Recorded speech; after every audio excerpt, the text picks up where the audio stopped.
Yeah, Michael, you know, you talk about this whole domestic violence aspect of this case. I honestly feel like that's the weakest part of the defense's case. And I mean, they had to, I guess they had to make that claim. I think they feel it's legit, no doubt. But there's certainly questions I think this jury might have, because we found out today, at least I found out, that the first time that he physically abused her was the day she shot him.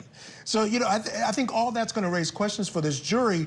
But at the end of the day, for me, it's going to boil down to whether they believe something happened that put her in a position where she feared for her life. Whether she was a battered wife or not, again, that raises the stakes a bit, but I'm not sure the defense is going to get there on that aspect. If they can prove what she was saying before the trial, which is he promised her that I have ways of making people disappear. These are things that she's been on record saying.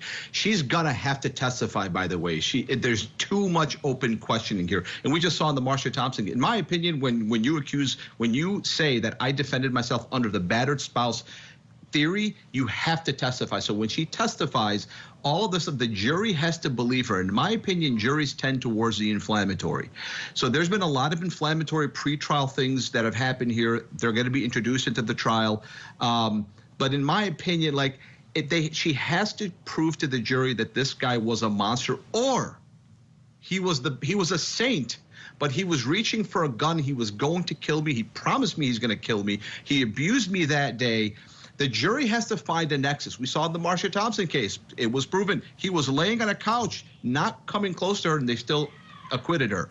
So I've seen people get convicted with less, acquitted with more. So it really comes down to how the defense really structures this, and those crime scene reconstructionists are going to be very vital for both sides.